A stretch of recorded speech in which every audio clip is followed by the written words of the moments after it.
Hello, friends. Welcome back to Value Vintage Cards. Just for the record, I met a lot of folks at Strongsville. This is kind of my post-Strongsville show and tell and discussing the pickups and the event. But just for the record, it is 4:21 a.m. So everyone's giving me a hard time um, about my kind of lack of volume in my videos. But yeah, I do record at like 4 a.m. most days because that's when I get up. So 4:21 a.m. I am starting this recording. But yeah, just getting back from Strongsville, and I will say, last year my very first video and my very first video period was um, April 21st, I believe it was, but it was right after Strongsville. So I came back from there.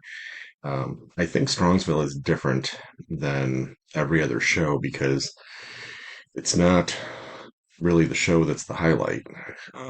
It's the entire experience of it. So you've got um, the hotel, which is, I mean, that's almost part of the experience that it's not that nice of a hotel. It's fine. It's clean enough and the water's warm and uh, one of the elevators works. So it's pretty fun. But you've got this hotel where everyone is staying. So there's the after parties, there's the get-togethers, there's the trade night that the four collectors put on, which was phenomenal. So I mean, you've got all that going on after the show. I don't know of another show. I know there's like meet and greets and stuff, but the National is just so next scale. Um, it's almost taking it from like your neighborhood block party to like your county fair. Like it just because the magnitude and scale of it is so much greater, you kind of lose that touch. So I mean, going to grab a quick lunch with 6 guys or 16 guys, both of which happened, is just it's just amazing. So, and sometimes it's people you've actually been in contact with. You're just finally getting to put a handshake together and a face to a name and an in-person touch. So it's neat. It's really neat. I'll probably name drop as we go through just because some of these things it was neat to go through and be with people when they were making big pickups. I kind of was nudging Doug to make a pickup, and he's like, what the heck, I'll do it. And he just texted me the other day and said, uh, the dealer actually said another guy came back 10 minutes later and said, "Hey, I'm gonna pick it up now." He's like, "Sorry, just sold it." So sometimes it's those fun little stories that you get. It's not just like an eBay auction or a REA or whatever. It's the in-person discussion, negotiation. Um, I was talking to Jay a little bit about that, and we were talking about pricing and where people fell. And I had a couple that I think I probably paid up a little bit. Unfortunately, kind of maybe got hit with a show premium, but and I would encourage people not to talk about this all the time. If you're at a show, if you're paying cash, there should be sales tax involved and all that kind of stuff. And how that works out is beyond me. But usually, your money given is net. They say, "Give me $10." You give them $10, not $10 and some change. So I don't know how that works. We'll leave that to other topics and videos. But sometimes you do make trades. So trades are, there's no postage involved, there's no insurance involved, there's no hoping it gets there involved, there's no sales tax involved, there's no, um, I know when I make trades and I have to mail it, I'm insuring things for 50, $60 because if something gets lost in the mail, I don't want to be out, a $500 card. Like I have to put insurance on that because that's scary. So you've got all these different factors to go into it. So that's a lot. Sorry. Trying to debrief on Strongsville all at once is it's a lot. It was a heck of a show. So got to hang out a lot with my buddy Joe. We shared a room. Hung out a lot, of course, with Jason, Matt, the card story, Doug, all four collectors that were there. I got to hang out with. Made a deal with Dan. Got to see Theo and John, and yeah, it was just really neat. Grabbed a quick bite with Sammy. Um, got to hang out with him a bit, which was cool. You got to see, it's fun just to walk into a lot of people and be like, "What'd you get? What'd you get? What'd you get?" And they bust out the card of the hour and show you. Sometimes it's something that's small pickup, and sometimes it's something epic that they've been wishing they could find. And a few of those guys I just mentioned have definitely done that. Got to see Mike Moynihan, got to see Greg and Darren, and took a really cool picture of Tony, Southern Collector. That was neat. Eric, Rusty, Jay, uh, James. Sometimes it's folks that are new, um, or um, just going through. Pastor Craig, had breakfast with him. Just kind of going through all the different folks. Sometimes you grabbed a beer with them, sometimes you grab breakfast with them, and it's the entire day. Sometimes you just walk the floor for a while. Got to walk the floor with Orlando for a bit. I'd drive to Ohio, and do the whole process just to walk the floor with Orlando. That's worth it. So really, really neat experience from that perspective. And I think that's what you're hearing a lot in these videos, and that's why people are so excited about it. Um, I miss Josh, I miss Mark. I was texting them pictures. Joe, got to get you there. Hopefully, events don't coincide next year. Mangini, what the heck? I don't know if you're going to see this or not, but I was texting him, and he was actually helpful as I was walking the floor. So I felt like I still had some Mangini time on the weekend. But yeah, I wish I could have had some time in person. So hopefully soon. But uh, really, really neat from the event side of things. Not that you won't see the exact same things in Philly and Chicago shows and Dallas, and I mean I think these other big shows you're probably going to find the same stuff. It's just not as condensed, and I don't think you're going to have like the national people saying where you're staying. I've got a hotel, I got a house, we're going to share this. We got I live locally. You're scattered. This one, pretty much everybody is right there, literally across the parking lot. So I mean, people were leaving the show and going back, taking a nap, and then coming back to the show. I don't think you're going to find that at the National. So like the energy level, all of it was it's just so different. It really is. It's just such a neat environment. So let's dive in. I'm going to do my show and tells.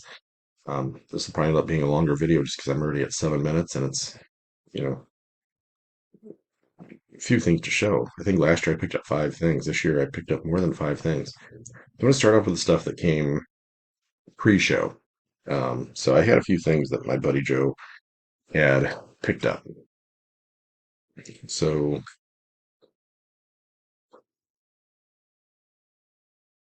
what was this? This is one of the few things that I've not purchased.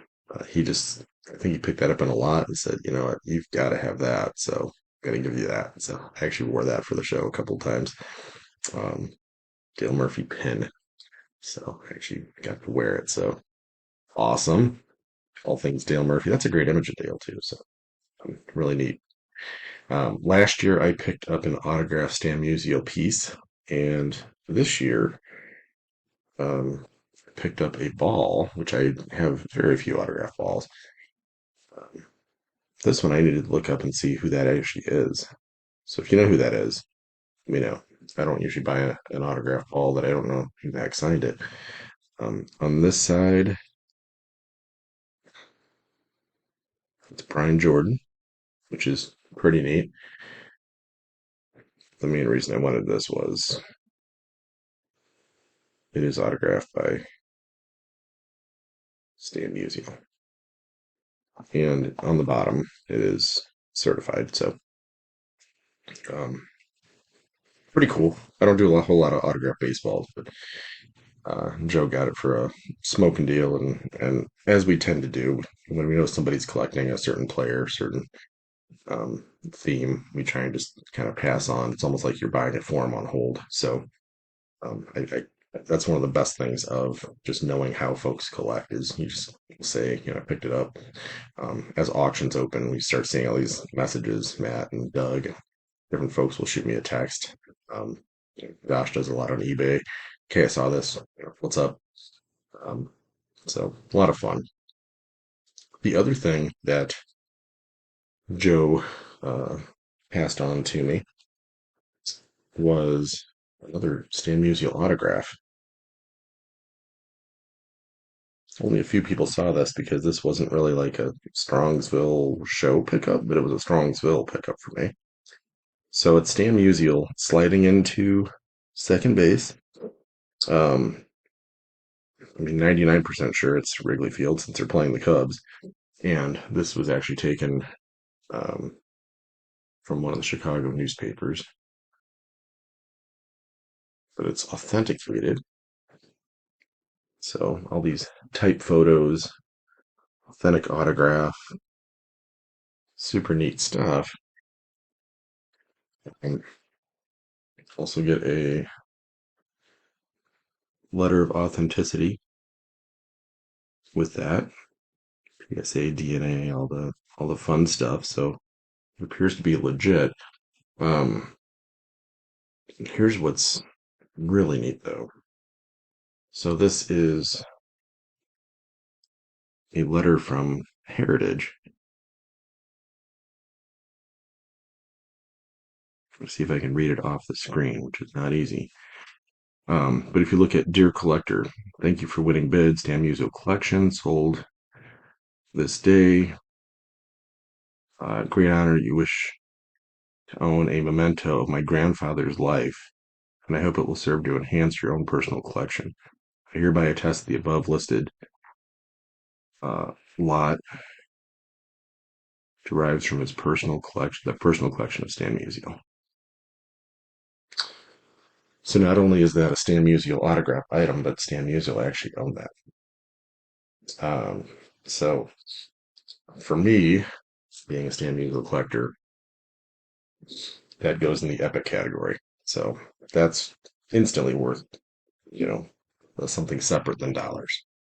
But all right, let's dive in. What else did I get? I actually got more stuff from Joe. I actually had a good show just from Joe. He passed on one of these to me. It's a JD McCarthy. You see the back there, it does say JD McCarthy. This is, I guess they don't really put a year to it, but I believe it's a rookie era in Gretzky. What a cool, youthful image. Something I had never really seen. He found more than one of those at a great deal and decided to pass on the great deal. Another one he picked up at, I think it was one of the Chicago like sports spectacular shows. 1928 R315. Don't call me Roger. Rogers Hornsby card. All things Hornsby is wonderful, right? Nice, clean image. It's an A. Oh well. Um, those are blank back. Little little staining, whatever, but pretty phenomenal. I'm gonna go trade night because that's a really small pickup. Trade night was actually a big success. That was an amazing event. Four collectors pulled that off with uh, seamless amazingness, especially considering that was the first one. So it looked like they've been doing that for years. But very first one, it was very well attended, very successful. I made a lot of sales. I didn't necessarily plan to just flat out sell things, but folks were there looking to, keep adding. That was like show part two for the day. So I ended up moving enough that I could replenish and hopefully do okay in future auctions here. But I did make one trade. I traded a Jim Brown, and it's actually on their video. Traded a Jim Brown for this Ernie Banks. I don't need the Ernie Banks, and this is like outside the scope of really what I'm focusing on right now. I've got the card. I'll probably just move the other one because this one's nice. I do like this. I like having a nice Ernie. Um, Second year, it's a way underrated card. Cool images. It's clean. Everything about it's a good card. But really, I mean, I felt like it's almost when you sit in a different seat, you become the dealer. They let us kind of have a table to set up at, so it wasn't just like walking around trading. Some of us got to sit there as, kind of play the role of dealer for the night. And somebody came up and really wanted a Jim Brown card I had. And you could tell that was something he collected. He wasn't looking to flip it. He was, Jim Brown fan and said, I have some stuff to trade. And you almost feel compelled that you want to like find a way to help that person. So I didn't have another copy of the Jim Brown, but I was willing to move on from that. My collection is focusing way more on baseball, so I just thought about it and I said, let's make this happen. Let's get you the card you want, and it's a card I like, and it'll move my collection around a little bit, but it is fun. It's almost like you're contributing to that person's good show experience, and that does mean something. So um, dealers keep that in mind. I think the two big trades I pulled off. I don't think I won necessarily either one of them. I think one was pretty gosh darn close to even, and the other one probably was, dealer a little bit ahead.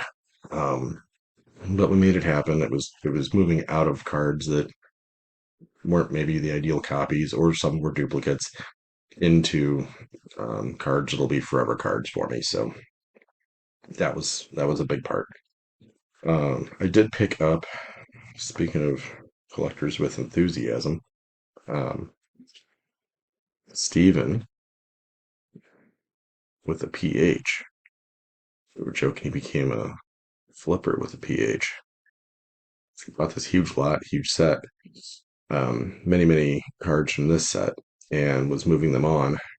And so he was offering ungradeds versus the gradeds, and usually I don't care. I was going to grab an ungraded one. And I looked at that and I'm like, that's a really cool image. And actually, my friend Joe has this as a type photo. So um, for me, it's a weird little issue set. I'm still learning about it. I think he is as well.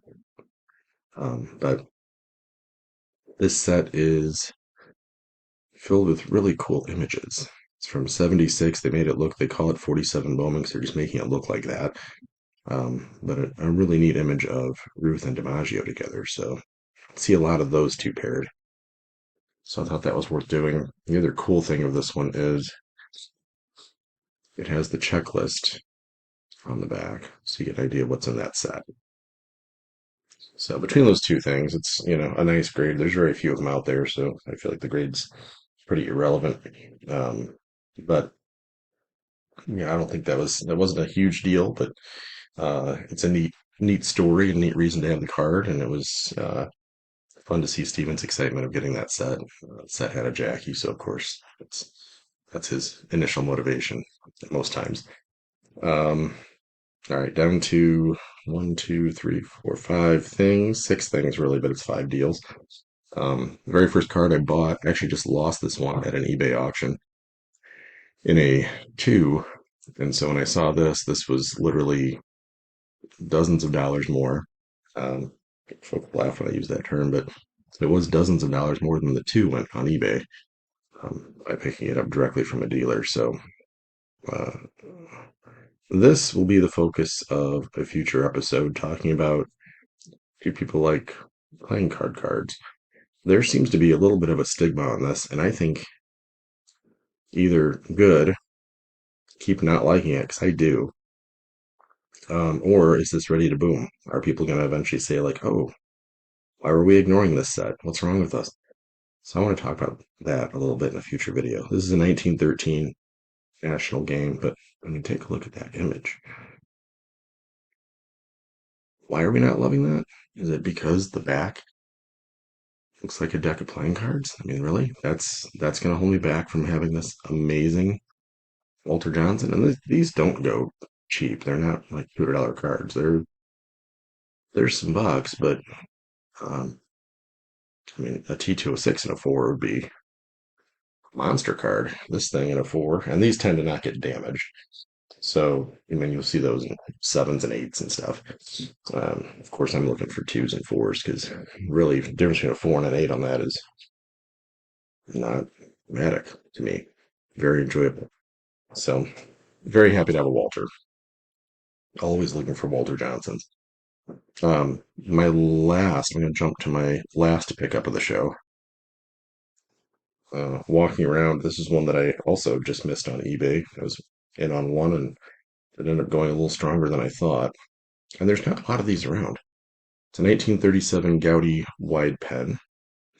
It's funny how people name things differently because I showed that to someone else and they're like, oh, it's a Type 4. Like, okay. Actually, I probably call it an R314 all the time. because I like the R3, 11, 12, 13, 14 labeling, um, or just call it a wide pen. But people will spit that out. But I mean, how cool is that if you're not as familiar? Um, so what is it? His Diamond Stars and his 30, well, geez, what, 33 and 34 Gaudi kind of share that style image. So here you get more of like an actual photograph opportunity of it. Um, and again, I would say when you're buying things in person, factor in there's no shipping, there's no, you know, I'll leave tax as a separate topic, but no processing, no. Somebody said, was talking about auction houses and saying no auction premium, but if you're paying the same price at an auction as you would at a dealer table, there's something wrong with you. Auctions tend to go low because the premium's baked into what you're doing. If you're looking for a $1,200 card, you're going to bet 1,000 on it because a 20% premium puts you there. So um, another topic for another video. But I thought that Carl Hubble was just awesome. That's one that I had on the list and wanted. Not a big card necessarily for my collection, but really cool card. Really enjoy that. And that's how you know it's one you want to jump at. The very first pickup from the show that wasn't from Joe was from Ash. So this one was one that I kind of had on payment plan. I sent him some cards and trade, and I sent him some payments along the way. And I said, I'll make the final payment at Strongsville. And a lot of people were saying like, "Oh, it's really nice of him." I said, "Well, we also have history. I've definitely done several deals with him in the past. Um, Great to work with. Some of the cards when you see them move super fast because I think some of the dealers do focus on volume, and some of the stuff he gets is so rare that you're not going to see it, at five other tables at any given show. But also, I mean, from a dealer perspective, that's a win. If somebody says, "I'm going to send you some cards and some cash," what am I going to do? Stop paying, and then he just wins? I mean, that's really talking about like a risk-free deal. So I would encourage folks get creative if you're looking at a card that's a monster card. See if folks will work with you and see if it can be worked out, and could be a win-win for you and the dealer, trader, collector that you're trying to make a deal with. But this is what it was. This is a monster. That's really the biggest card of the show for me. Um, I had sent pictures of it that were from like online, and 172 Old Judge. It's the Gypsy Queen. And what a lot of people said is in person, I actually liked it better. So it's got that, paper issue. It's got some creasing. It's not a perfect card. But, I mean, these go for way big bucks. Get as much in on that exact card as I can. It actually does look much cleaner in person. Back is not perfect, but mostly there. Goodwin and Company, New York at the bottom. But a few things. The background of it is ridiculously wonderful. I just love that this Chicago jersey. Being a Chicago guy, to me, that's a big deal. So, Cap Anson. Um, my second cap. So I'm probably done with Cap Anson items at this point. But to me, that's one of the best looking cards in the entire hobby. That might be Mount Rushmore worthy. So that would be something I would absolutely have to think about. Um, yeah, let me keep going. There's two more deals I made. I made two big trades. Everything else there was cash and trade or different systems. Um, Two were just big trades. So dealers, one was with a dealer named Roger, and one was with Mr. Chappell. So let's go with this one. Actually, I'm going to show this one first. That's fine. W517. This is on my list, and you guys know I collect I'd rather have rough shape with story than phenomenal shape and big dollars. So I just want a copy. So there's the Babe. Lots of damage, but it's kind of like way off in the corner damage. The image of him to me is still phenomenal. A lot of these end up with surface wear. A crease across his face would probably be something that would be tougher to stomach, but some wear and tear, some story to this. I might do a video on all the cards I have that have writing on them, and especially on these old ones. Like somebody wrote New York Yankees on that. I mean, probably in the 30s. Like, that doesn't bother me at all. I think that's really neat. That adds to the story. That adds to the fun of that card. And this card actually has moved its way around. I've seen that sales on VCP. You end up seeing that it has sold several times. So what's it worth? I don't know. For me, it's a big card. I'll say that, but it doesn't move enough that you can say, "Oh, it's worth this. It comps at this." Like it moves some, and you could probably say that was. I think he had it listed at a higher price than I would have paid for cash for sure. Um, but when you're trading, sometimes you say, you kind of like give in and say, "All right, I'll kind of go with your price if you give me fair on mine," and worked out fine. The other card is a post playing days. Um, I went for it. There's actually a few of these on eBay, which is interesting because there's only like 25 of them graded. And when I showed this to different people, they're like, I've never seen that. I don't know what that is, um, which is really why I jumped at it so quickly. And it's another one that I think was priced fair. Um, it's a big card, quite literally, and it's also just it's big enough dollars. I think most people would say like, yeah, I'm not going to just spend that and not notice. But it's a 1947 DuPont Cavalcade premium. And from what I can tell, they released this as a promotion when they were doing a story on his life. So it was kind of like a movie production uh, promo item. But how crazy cool is that?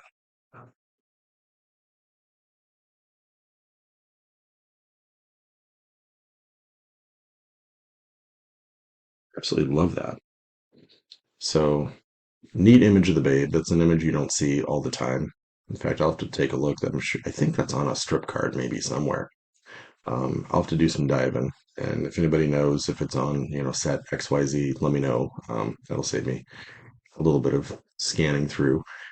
But this is going to be in my, Sir Mix-a-Lot video because this one has a fantastic back. So this is what's on the back of this thing. Babes 54 Major League Records. And everyone I handed this to, they're like, oh, that's cool. Like, flip it over. And they're like, oh, that's awesome. Um, I'm just going through most this, most that. I think the last one, most strikeouts American League. So not every record that you hold sometimes is the most desired.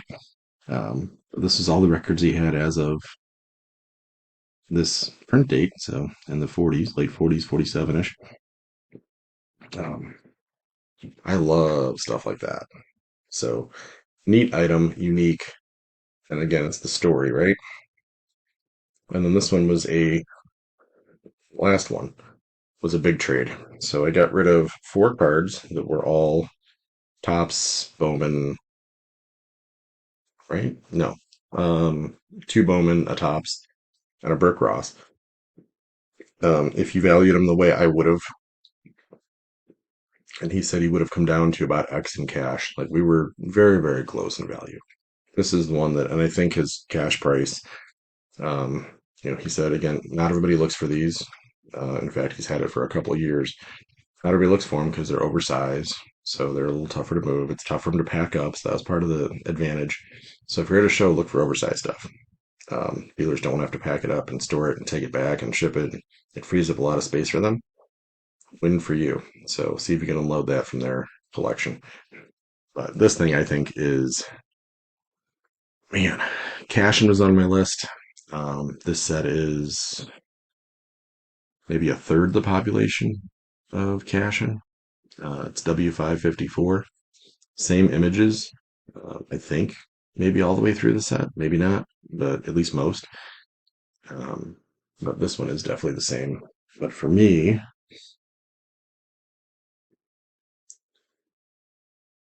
I know this is not value vintage style. This thing's a four. I didn't want it that nice. Um, but this is one you just don't ever see. So last year I picked up the Butterfinger Lou Gehrig. This year I picked up the W554 Lou Gehrig. I did not get a Sisler this year, and I did not get a card from Petty. But when you look year over year, last year I picked up an autograph Stan Musial from my buddy Joe. This year I picked up an autograph Stan Musial from my buddy Joe. Last year I picked up an oversized Lou Gehrig. Last year it was from Joe. And this year I picked up an oversized Lou Gehrig. So some consistencies at the show for sure. But that is it. That's everything I picked up. So I didn't want to do a million Strongsville videos. I didn't record a lot of the show. I know Four Collectors and Sammy and Orlando and Greg was doing some videos. A lot of folks were out there recording, kind of documenting the show experience. Mike Moynihan, um, you know, I tend to. It's almost like going to a concert. I attend the concert, and if I want to see someone else's versions, I'll go to YouTube and watch the guy next to me recording it. So I think they really put in a lot of time. It is a sacrifice because it takes time and dedication to go do that. So call me selfish, call me lazy, but I go there. It's fun. I got there early. I didn't record anything. I sat and chatted with Rusty about family and what it was like to travel and what to expect at the show. And as soon as I got in, I got up with Joe and Jason, and Eric was there, and um, just kind of hit the ground running, and then you're meeting up with everybody else. So um, caught up with Matt almost right away, and saw Doug pretty quick, and Orlando, and it's just, yeah, it really is. It's mind blowing, and the fact that it's like all of 5 aisles to walk down. Um, if you go next year, if you're a YouTube content creator, if you're just simply seeing this video for the first time, or you're maybe gonna jump into YouTube 6 months from now, if you go, just go up to anybody that looks familiar, you've recognized their voice, and start asking them questions, and ask for assistance, ask for help, ask for some knowledge. Sometimes people will step over there and say, like, you should be getting that for 200 and 250 steep. Hit him for 2 cash, or he's hitting you on your trade. Don't be careful, because folks want to see people win, and every deal should be a win-win. But there shouldn't be a loser in the deal. So always ask for knowledge, ask for guidance. I learn a lot just from watching the way folks navigate the show. So that's also part of it. Is it's almost like a little bit of an internship on how to be a good hobbyist. So grab some of these collectors that you admire, what they have and what they do, and pick their brain and learn. So amazing weekend. I will say that's the best hobby weekend of the year, between the who, the where, and the what you're doing. Doesn't get much better than that. So awesome, awesome hobby experience. That's it. Next videos, I just threw out a whole bunch of topics, so I've got some great ideas to share and throw out there, and see what the community can throw back at us for some good chat and discussion. So see y'all on the next video. Have a good one.